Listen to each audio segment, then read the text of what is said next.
क्या हाल है सारे भाई, अल्लाह पाक सब नूं सलामत रखे, खुश रखे। अज दे तरीक 7 तरीक 9वां महीना 2025। दरिया रावी का पानी जड़ा ना इस टाइम शायद साहिवाल के कोलू गुजर रहा है। नवा रेला आया है, अगे एक बारी पानी आ चुका है। इस टाइम जी लोकेशन पर मैं बैठा हाँ डाफे चौक के, इस तू 1 किलोमीटर पिछा पानी पहुँचा है, यानी कि बारिश ने उत्थे पानी पहुँचा है। तो अगर नवा ज़्यादा पानी आंदा तो फिर तो लोगों नुकसान करेगा।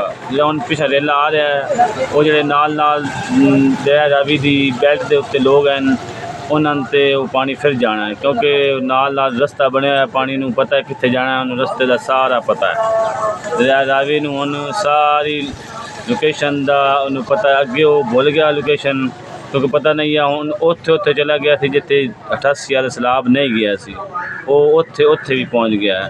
क्योंकि साढ़े नाल चीचा पता नहीं चलता, उतों पुल दे कोलू पानी क्रॉस करके पुरानी कखा की सड़क तो क्रॉस करके चला गया था जनाब GT रोड वाले पासे पानी, यानी अगू नहर आ जाती, नहर के नाल पानी जाकर लग गया सी।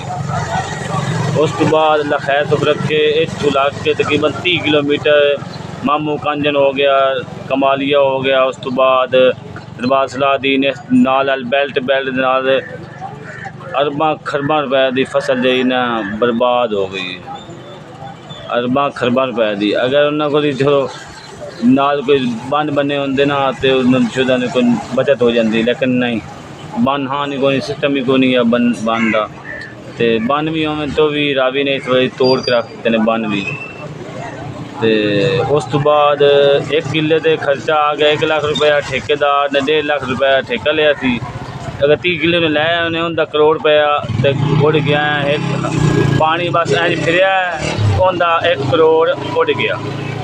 तो हिसाब लाओ, सिर्फ इस जगह की मैं जिला साहिवाल की पूरे की नहीं गल कर रहा, सिर्फ इस एरिए की गल कर रहा। जिला साहिवाल कितना नुकसान होया सी, लाहौर ताईं बार्डर ताईं कितना नुकसान होया सी, सिर्फ पाकिस्तान के इस रावी का कितना नुकसान है। तुहाडी सोच ने मिलियन दे विच मैं हो सकता है नुकसान होया होवे।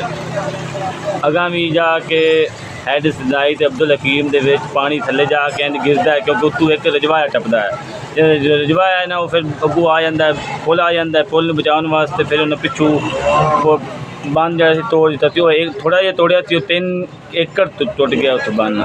हूँ जो पानी जा रहा है उन्हें कस्बे फिर जाएगा दोबारा, थले जो पानी उतर गया उतर चला जाता है उस साइड तो, बाकी जो पानी वो पिछा फिर बैक आंदा है। अल्लाह सारिਆਂ ते करम करे, सारिਆਂ ते फजल करे। बड़ी मुश्किल सूरत हाल सारे वास्ते, सैलाब लगाने वास्ते बहुत ही ज़्यादा। घर छड़ना बड़ा औखा होंदा, तुहानू पता है।